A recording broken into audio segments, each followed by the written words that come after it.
नमस्कार, मैं अनिल शर्मा आपका एक बार फिर से स्वागत करता हूं आपके अपने YouTube channel commerce by Pathak sir में।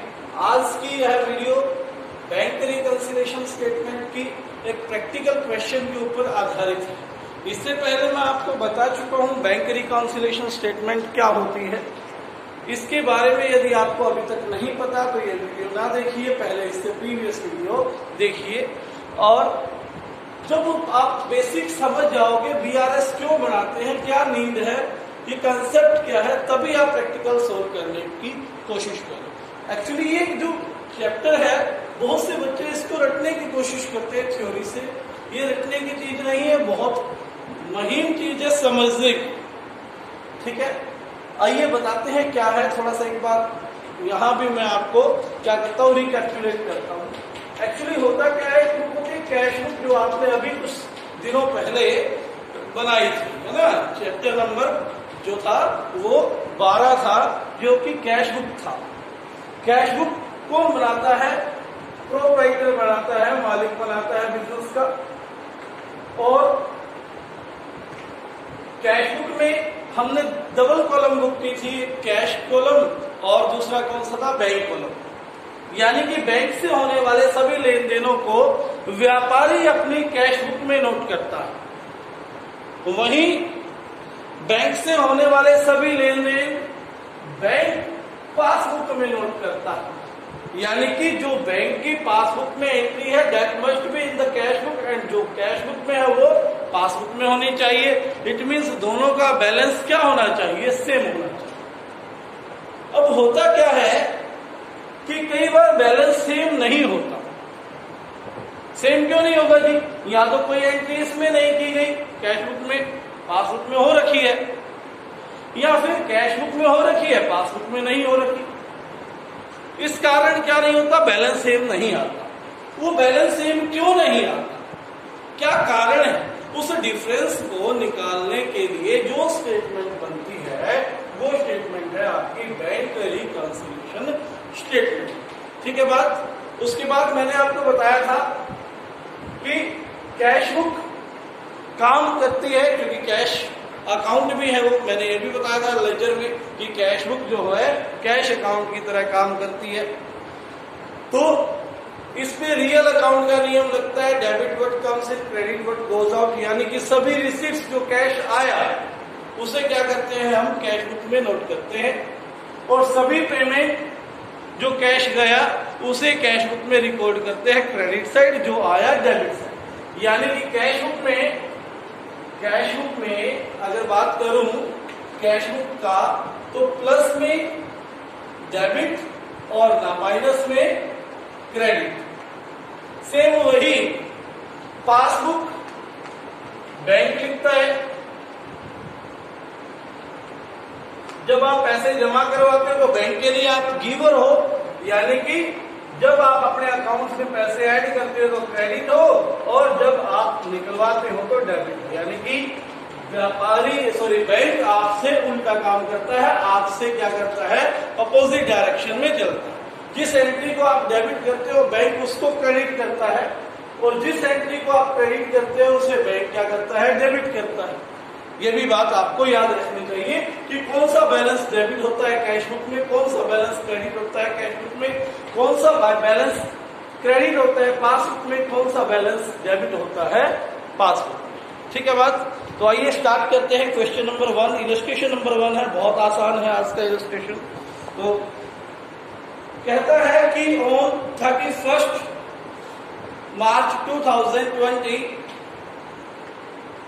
the bank balance as per Rajesh Chauhan cash book, Rajesh Chauhan की कैश बुक के according bank balance was 17,280 debit. 17,280 debit का मतलब प्लस, ठीक है, डेबिट का मतलब क्या है, प्लस। तो क्या एंट्री आई, debit balance as per cash book, debit balance as per cash book 17,280 debit balance है तो पॉजिटिव, अगर क्रेडिट बैलेंस हो तो नेगेटिव में लिखेंगे।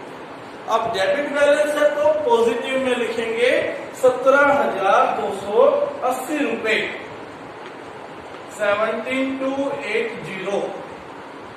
ठीक हो गई बात, ये बैलेंस लिख दिया।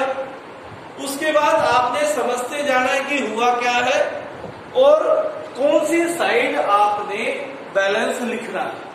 ठीक है, तो आइए स्टार्ट करते हैं। सबसे पहली चीज, आपने बैलेंस कौन सी बुक का लिया? जिस बुक का बैलेंस लेकर आपने बीआरएस स्टार्ट की है, तो आप चेंज जो है केवल उसी बुक में कर सकते हो, दूसरी में नहीं कर सकते। आपने अगर बैलेंस पासबुक का लिया तो आप पासबुक में चेंज कर सकते हो, आपने बैलेंस कैश बुक का लिया तो आप कैश बुक में चेंज कर सकते हो। ठीक है बात, तो आइए फर्स्ट एंट्री है चेक्स ₹4,8400, 8400 रुपए के चेक सेंट फॉर कलेक्शन, मैंने बैंक में भेज दिए। जैसे ही मैंने बैंक में चेक भेजे, आपको पता है जब मैं भेजता हूं तभी एंट्री करता हूं। अगर आ गया है और आज मैंने चेक नहीं भेजा है तो चेक्स इन हैंड से एंट्री होती थी, कैश नहीं होती थी, बैंक में नहीं होती थी, जर्नल होती थी। जब कैश बुक पढ़ाई थी मैंने ये बात आपको पढ़ाई थी। अब जब चेक भेजा बैंक में तभी मैंने कैश बुक में एंट्री की 8400, यानी कि कैश बुक में 8400 रुपए मैंने क्या कर दिए, प्लस कर दिए। फिर आगे कहता है have not been cleared by the bank so far, bank ने अभी तक क्लियर नहीं किया। मैंने कैश बुक में 8400 रुपए प्लस कर दिए, पासबुक में 8400 रुपए प्लस नहीं हुए। Have not been clear by the bank, bank ने नहीं किए तो उसने पासबुक में नहीं लिखे। अब सिचुएशन क्या है, मेरी ये एंट्री कैश बुक में तो है, पासबुक में नहीं है। अब क्या कर सकता हूं इक्वल करने के लिए, या तो पासबुक में 8400 रुपए प्लस करूं, तब दोनों बुक्स में 8400 प्लस बैलेंस आ जाएगा। सपोज करते हैं 8400 रुपए में यहां ऐड करता हूं तो बैलेंस आ गया दोनों साइड का 8400 रुपए, बराबर हो गई। अब मेरी प्रॉब्लम ये है कि मेरा बैलेंस कैश बुक का, इसलिए मैं केवल कैश बुक को चेंज कर सकता हूं, पासबुक को नहीं कर सकता। 8400 रुपए पासबुक में लिखने से तो चेंज किस में आया, पासबुक में। बैलेंस किसका, कैश बुक का। अगर बैलेंस पासबुक का होता तो मैं प्लस में 8400 कर देता, काम चल जाता। अब बैलेंस कैश बुक का है तो दूसरा तरीका अपनाना पड़ेगा। ये एंट्री यहाँ तो है ही नहीं अभी तक, मैं इसे यहां से भी मिटा देता हूं, अर्थात 8400 रुपए प्लस जो किए थे उसे वापस से माइनस कर देता हूं। ठीक है बात, 8400 रुपए जो प्लस किए थे उसे क्या कर दिया मैंने, माइनस कर दिया। तो फर्स्ट एंट्री क्या कहती है, checks for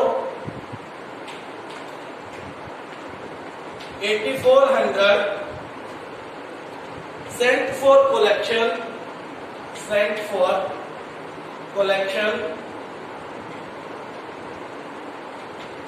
have not been cleared by bank,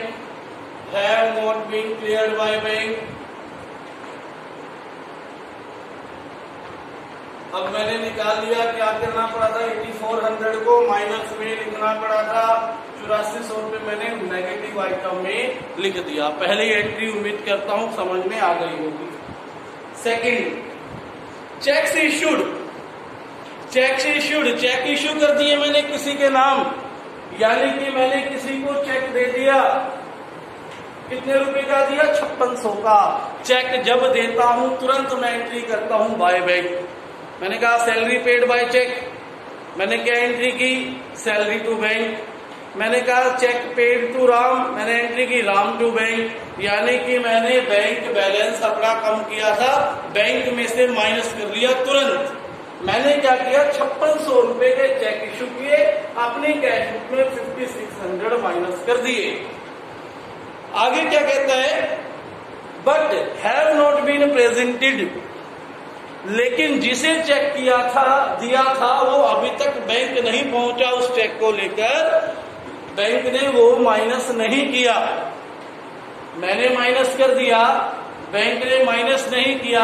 अगर बैंक बराबर में माइनस कर देता तो ये बैलेंस इक्वल होता, बैंक ने किया ही नहीं, मैंने कर दिया पासबुक से। बराबर हो गया। बट बैलेंस किसका है? कैश बुक का। पासबुक में मैं नहीं कर सकता, तो इसलिए मुझे माइनस यहाँ से 5600 करने की बजाय कैश बुक में ही वापस क्या करना पड़ेगा? 5600 को प्लस करना पड़ेगा। ठीक है बात। तो सेकेंड एंट्री क्या हो गई? Cheques issued but not presented. Cheques issued but not presented. Cheque issue किए लेकिन प्रेजेंटेड नहीं किए। कितना? 5600 पॉजिटिव आइटम। प्लस का आया था ना, तो कौन सी आइटम आ गई है? तो positive item. Entry number 3, there is a debit of ₹80 in the passbook. Passbook में 80 रुपए डेबिट है। डेबिट का मतलब माइनस है। पासबुक में 80 रुपए माइनस है। ठीक है। क्या कहा? There is a debit of ₹80 in the passbook for bank charges. ठीक है। पासबुक में माइनस के 80 रुपए हैं। Same is not recorded in the cash book. Cash book में रिकॉर्ड नहीं हुए। पासबुक में तो 80 रुपए माइनस थे, लेकिन कैश बुक में 80 रुपए माइनस नहीं हुए। इक्वल कब होगा? जब मैं कैश बुक में 80 रुपए माइनस कर दूं, और कैश बुक में 80 रुपए माइनस कर सकता हूं क्योंकि बैलेंस भी किसका है? कैश बुक का। तो कैश बुक में से 80 रुपए क्या करने पड़ेंगे?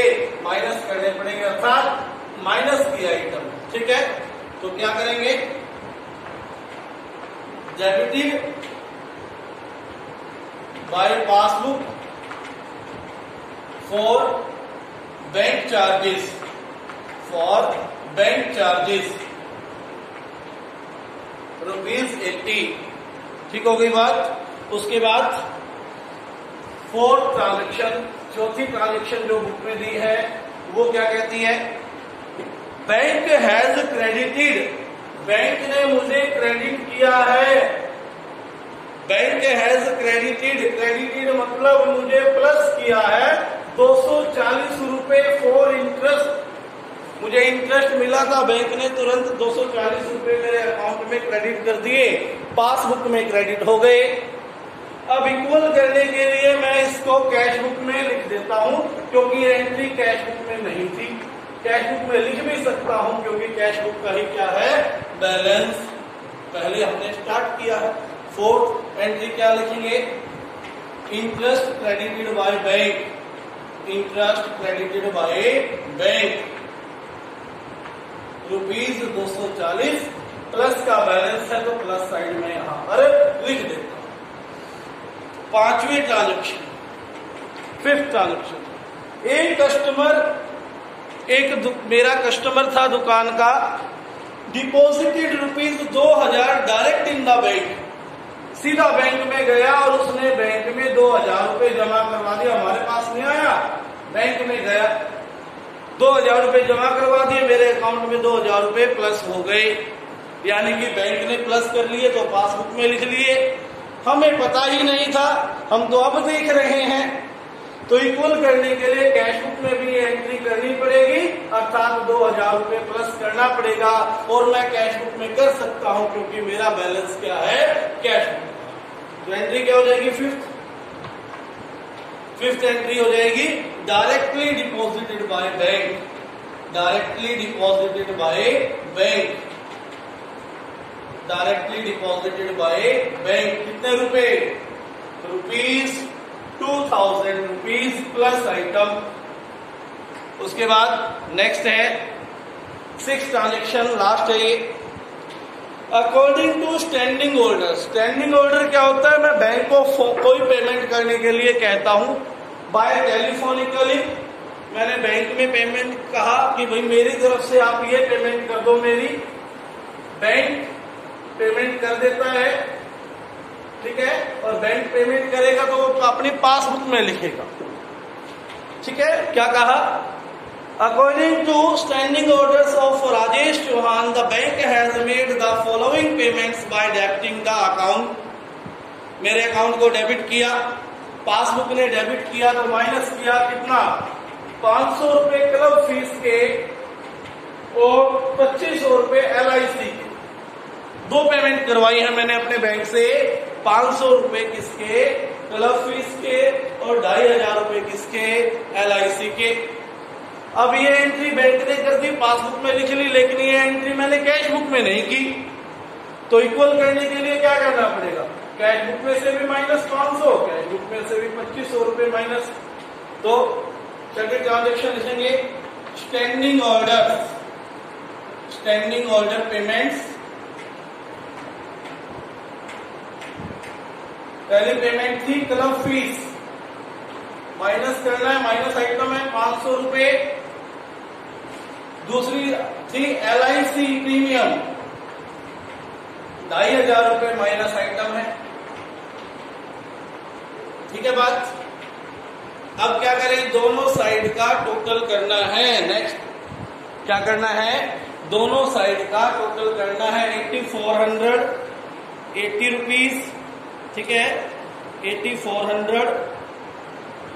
रुपीज, 500, 2500, यानी कि कितना हो गया, 8 और 2 10 और 1 11,480 रुपए, 11,480 रुपए। 17 और 5 22, 22 और 2 24,000, 200 600 200, 25,000, 40 और 80 120, 25,120 रुपए। तो दोनों को माइनस करेंगे एक दूसरे से। 25,120 माइनस 11,480, 0, 12 में से 8 गए 4, 10 में से 4 गया 6, ठीक है, 4 में से 1 गया 3 और 2 में से 1 गया 1, 13,640 रुपए बैलेंस आया। पूरे अकाउंट में हम बैलेंस उस साइड लिखते हैं जहां बैलेंस कम होता। पूरे अकाउंट में हम बैलेंस उस साइड लिखते हैं जहां बैलेंस कम होता है।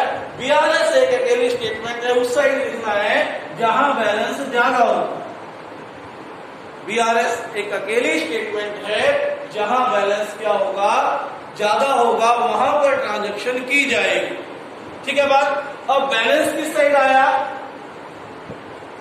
Plus side, positive. Balance positive है। ऊपर स्टार्ट कैश बुक से किया तो नीचे पासबुक का बैलेंस आएगा, ऊपर पासबुक से किया तो नीचे कैश बुक का है। ऊपर कैश बुक से है तो नीचे पासबुक, पासबुक में प्लस साइड, प्लस क्या है, क्रेडिट। तो ये क्या आ गया आपका, credit balance as per passbook, credit balance as per passbook. ये आपका क्वेश्चन था। इस तरह से आपने आज का होमवर्क के रूप में पहले क्वेश्चन से 5th क्वेश्चन करना है। कोई प्रॉब्लम है किसी एंट्री में तो यू कैन व्हाट्सएप मी, ठीक है, आपको प्रॉब्लम का सॉल्यूशन दे दिया जाएगा।